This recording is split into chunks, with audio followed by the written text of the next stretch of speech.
Hello everybody and welcome to the Talent Branding Week Twangout on the Talent Branding Week of Enhancing Candidate Journey.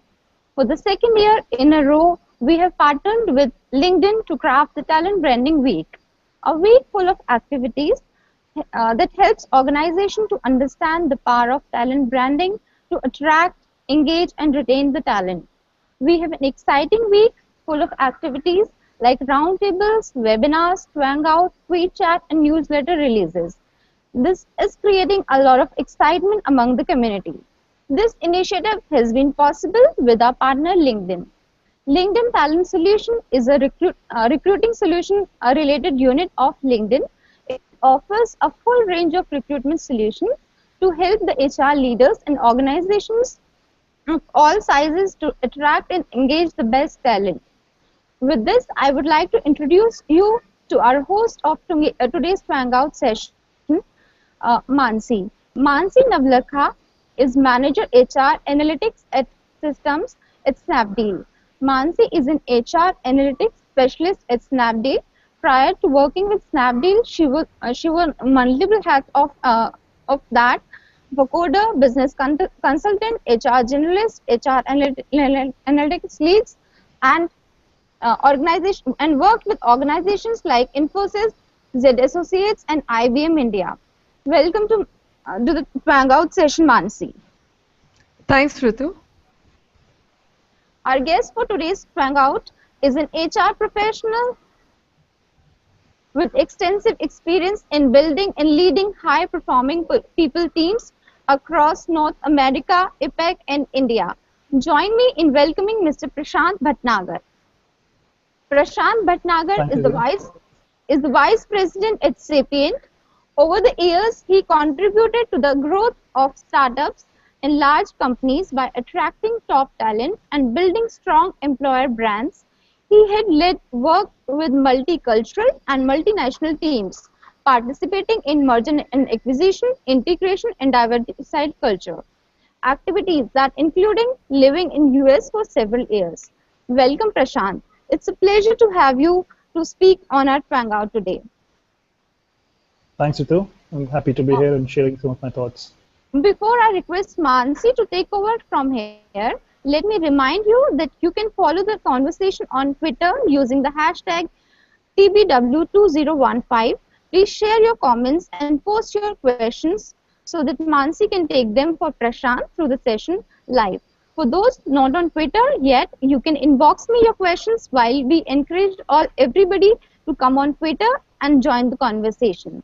So without any further delay, I'll just request Mansi to take over from here. Over to you, Mansi. Thanks, Ritu. Hi, Prashant. Let's begin. So we're in for a very exciting discussion. We've moved long ago from considering talent acquisition and recruitment from purely being a process to something which is more of a candidate journey instead. What's critical in recruitment is, how is it that the HR world, how is it the organizations are now looking at this candidate journey? How is it that people are taking a step back to kind of reanalyze the entire life cycle of the candidate and look at this as the potential opportunity to brand talent? Why is it so critical? Multiple other questions that we will hover around in our session. So looking forward to a great session with all our viewers. Let's start with understanding why is it that a company should now care about a candidate journey, and what is it that companies can do to enable the same? Sure. Yeah, it's certainly an interesting field, interesting topic. I think if you look at what's happening in the business world, new business models, new industries are emerging, and they are in some cases completely dissipating the existing industry models, or new industry models are being built upon. In fact, the industry that you are part of today was nowhere in existence until a few years ago in India. Certainly was present in the prevailing worlds. And as a consequence of that, our expectations from individuals is on an increasing scale. We are looking for individuals who can work in this dynamic, high-pace environment and deal with the change that comes along. So talent is therefore becoming key, because now we're moving on from a pure kind of a labor intensive or labor arbitrage model to an intellectual arbitrage model, where the intellect of the idea, the intellect of that thinking is really what differentiates us. So if you put that in the context, therefore, not just we have competition because of new industries, but existing industries now having to reach out to talent that is now spoiled for choice, talent now that has recruiters chasing them. So which used to be typically a scene witnessed only in IT industry, where the joke was anybody who can talk Java can talk about it will actually end up getting an offer. Now, practically in every industry, you have multiple opportunities chasing candidates. So talent brand is yet another way for the organizations to be able to position themselves from that clutter, to be able to position themselves in terms of a place where they can actually perhaps jump ahead of the queue, to be seen as an organization that individuals consider to be part of it, and therefore the journey matters. Uh, Simple statistics, right? You know, take any organization. You typically perhaps interview anywhere between 5 to 7 people before you select one. In some cases, maybe it is more. In some cases, it is less. So selection of one is critical, but the 6 people who walked away without getting the offer, what are they saying about your firm? Is that experience a memorable experience for them? Is that experience a poor experience for them?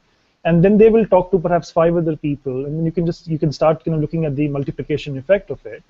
The journey of that people who are not selected is equally important, especially in the world that we live in, where practically not just the interview paper is out, but the experience of interviewing is out as well.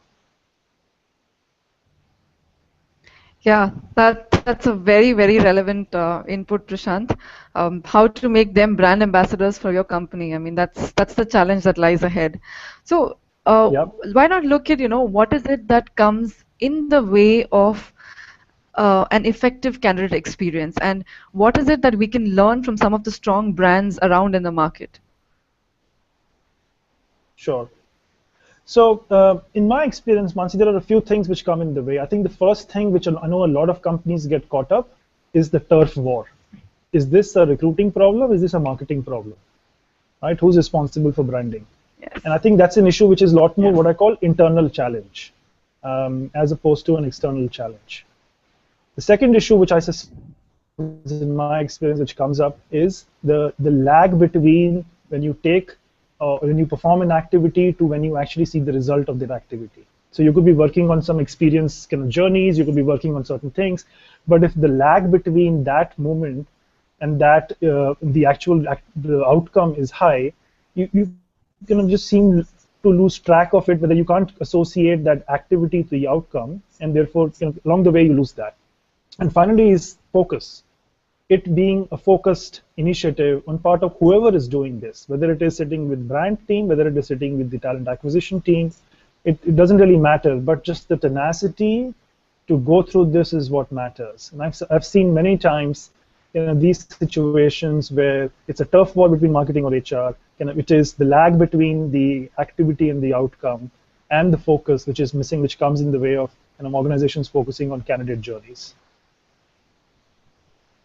Okay, so actually very classically said, Prashant, because where does the social strategist sit?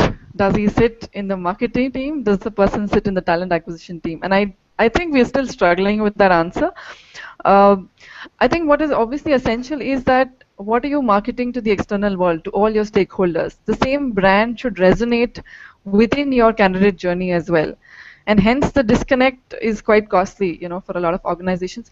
But Prashant, where do you see organizations who've got it right in some sense? Which are the examples which stand out and say that there's something happening clearly in the right direction, and they've cracked the puzzle to a lot of extent? Yeah, so I think there are lots of examples where I've seen this come together, where the marketing and the talent acquisition functions are coming together to address some of these issues. For example, if you look at some of the entries that applied for People Matters Employer Branding Awards and the past winners, they've clearly found a way to address some of these challenges around whether it is marketing issue or HR issue or talent acquisition or what have you. I think what is critical is the consistency of that message. So if you look at any kind of traditional analysis of when a candidate is seeking roles, is exploring roles, what is the most credible channel for them when they are kind of making a decision? And the most credible channel for them, which again is not surprise, is the current employees of that organization that they are pursuing. So if you're branding only to the external audience, to the prospects, and perhaps sharing something which is in complete dissonance with what the existing people are experiencing, you're likely to be not successful at it, because by the way, the people who are outside are actually talking to the people inside, and they're hearing two different messages. You seem to be suggesting X, the people inside seem to be hearing Y, and guess what? They're believing the people inside as opposed to believing the people that you're telling them. So I think that's clearly becoming a case, and therefore it is important for you to have not just a consistency in the message, but that message to be believable and actually livable. It is not just good to say that we are this. It is actually for people to experience it, and I think that's what is becoming key when it comes to candidate journeys. So let me give you an example of how some of these things that we are seeing. I spoke about the situation where kind of you have 6 positions, or you have 6 candidates for one position, and 5 candidates walk away. It is equally important for you to be concerned about the interviewing experience of the 5 people who walked away, not just the one person who was selected. It is natural for the person who was selected to feel upbeat about it.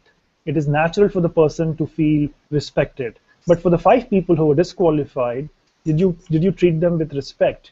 Did you treat them with the care that they deserve, as opposed to perhaps thinking of them as individuals who are incapable of accomplishing something in their life? And I think that respect comes through in many ways. Recruiter is not the only touch point.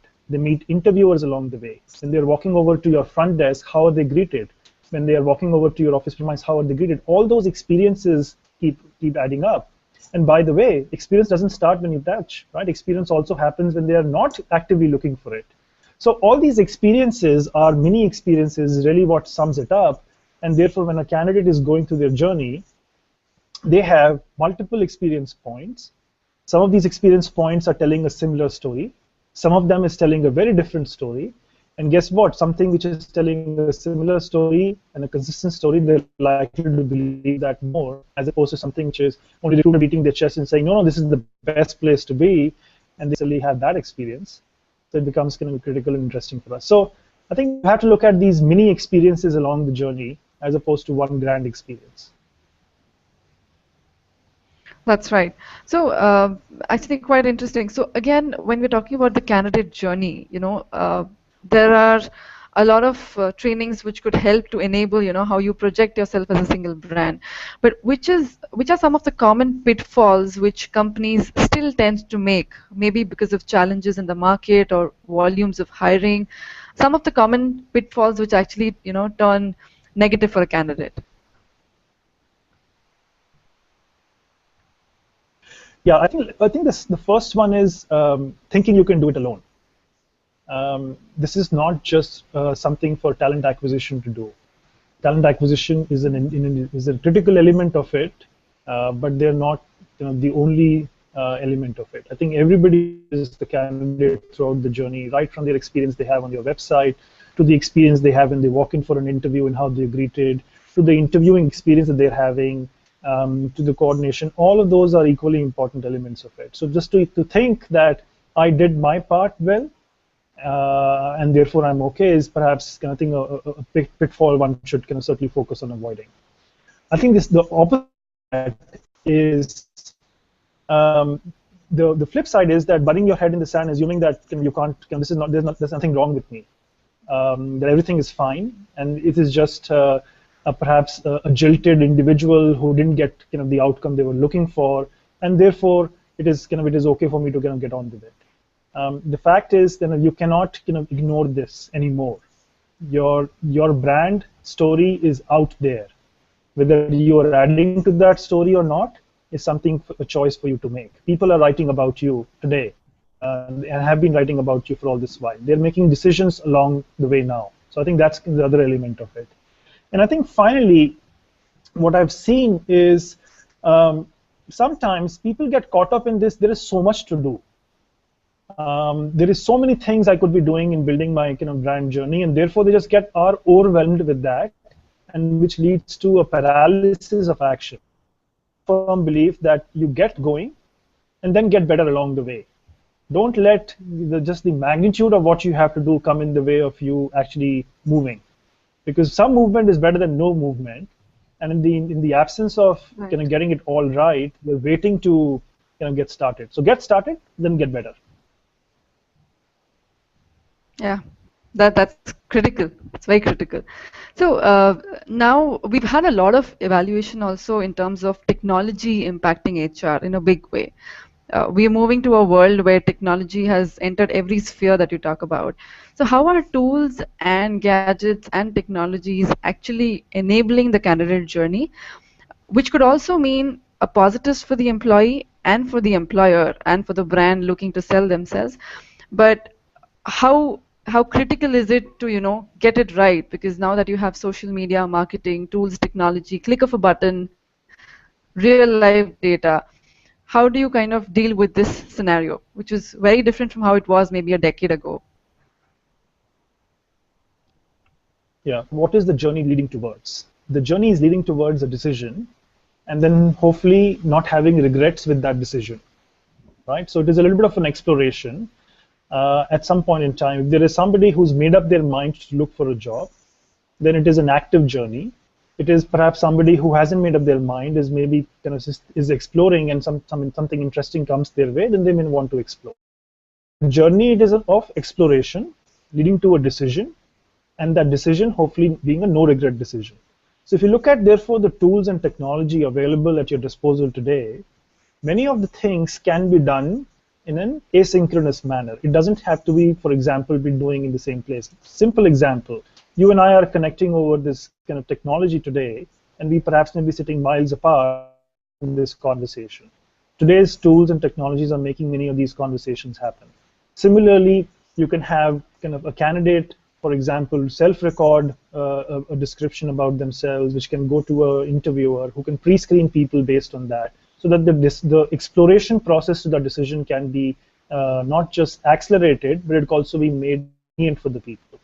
So many of those assessments, many of those initial screening, many of those conversations can be enabled through tools.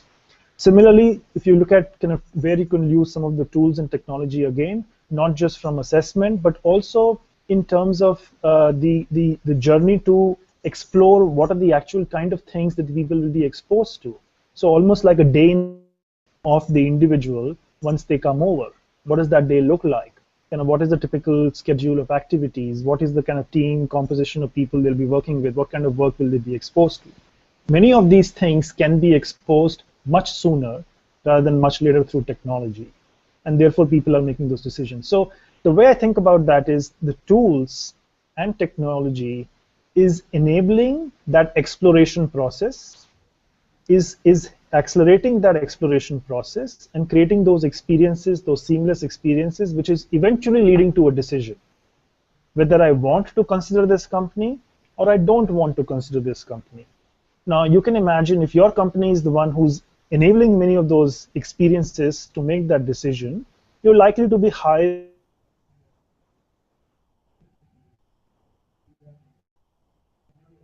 below on the consideration set, but is there something else which is making you stand out? That's how I think the candidates are looking at this, which is kind of, I have now a certain way to get to an outcome, and certain organizations are helping us get to that outcome in a manner which speaks to me. And then therefore, all of that has to come to life, which is the first to me about an opportunity and the last person who spoke to me from that company about the opportunity, they were very consistent in what they were sharing. And I think that becomes therefore critical for somebody to make a decision. And then once they've hopefully come in and joined in, they have no regrets about that decision. And that's the critical part. Yeah, that's great. So we have a question online, and we'd like to take this. The questions that's asked is, should organizations create differentiated candidate experience for a different talent segment? I think very interesting, considering we are considering that hot skills and niche skills are now very difficult in the market. So Yeah, I think it's a great question. I don't think the question is should, because that is for you to answer. I can tell you my point of view on that.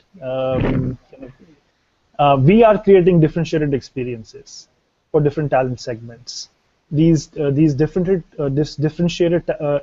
experiences are a function of how we engage in a conversation, how we what are the different elements of the conversation that we exposed to. So, for example, for a role which is either senior in nature or a role which is very difficult and critical for the organization, we do we flip the sequence in which we interview. Instead of sending maybe a recruiter first, sometimes we send the senior most person to talk to the individual first to get them excited about the opportunity. And that this step is not meant to evaluate them, but that step is meant to get the candidate interested in the role. The evaluation may happen subsequently.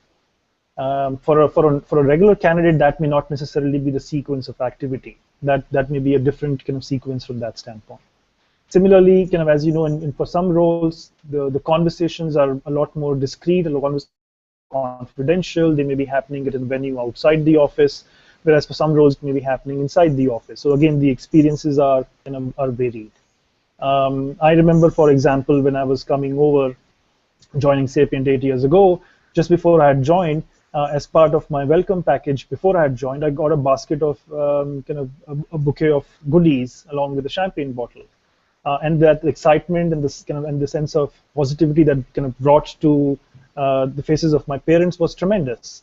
I recognize that may be something they may be doing for senior people, possibly again from an experience standpoint, experiences. So I think at least we've chosen to differentiate experiences based on certain categories, whether it is seniority, difficulty of role, ability to attract, but we don't have the same journey that every candidate is following.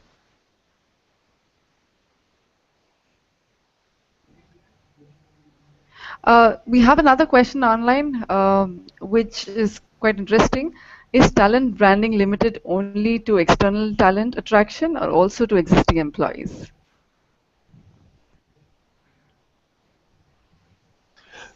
Great question, and I think talent branding is all about talent, which is both internal and external. I don't think it can be only external because talent, like I mentioned earlier, the credibility of the internal people for an external talent is what matters when the moment of truth comes to make a decision. So in many of the situations that we've encountered, in fact, many of our work is really inside out, where we brand many of our people and the work that they do and showcase many of that internally to get them excited, and then talk about that. So for example, we have been running some programs called Game Changers, where these are individuals who've done exemplary work, and through that they've shown in fact, many of our video JDs and audio JDs that we're preparing now it'll be almost like a JD which will have the photograph of an individual, but as you get closer to the photograph will morph into a JD. So it's almost a little bit of a visual effect where from a distance it looks a photograph of an individual, from close it is actually JD written, which talks about what the role expectations are. So for us, it's always been about the talent, both internal to begin with, because they are, to your point, as you started earlier, the truest brand ambassadors.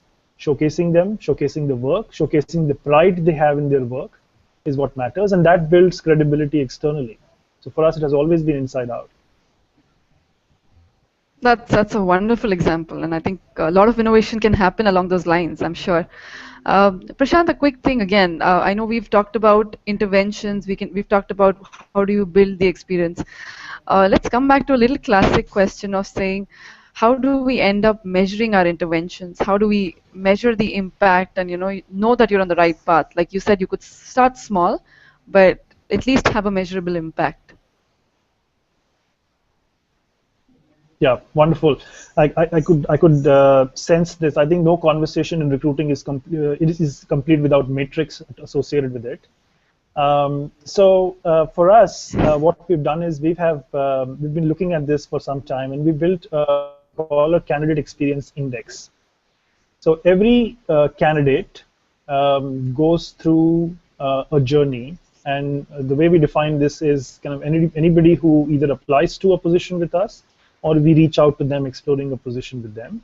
And until the conclusion of that journey, which is either they get a job or they are disqualified along the way, we do, at the end of that, there is a poll that is sent anonymously to them, which captures their feedback about their journey experience. Standard 6 questions in terms of kind of the information provided to them along the way and so on and so forth, which assesses them on some of the aspects of the experience, which is about kind of coordination related questions, logistic related questions, and then also trust, respect, empathy related questions, whether it is, was your recruiter knowledgeable, did your interviewer kind of share the feedback, and all of those things.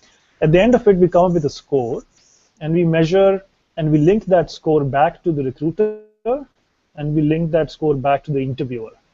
And we also have some free-form things. So we essentially capture this, and then we separate the results based on the ones who have been selected, because we are expecting that to be positively biased, compared to the ones who have not been selected, because that's where the real opportunity is.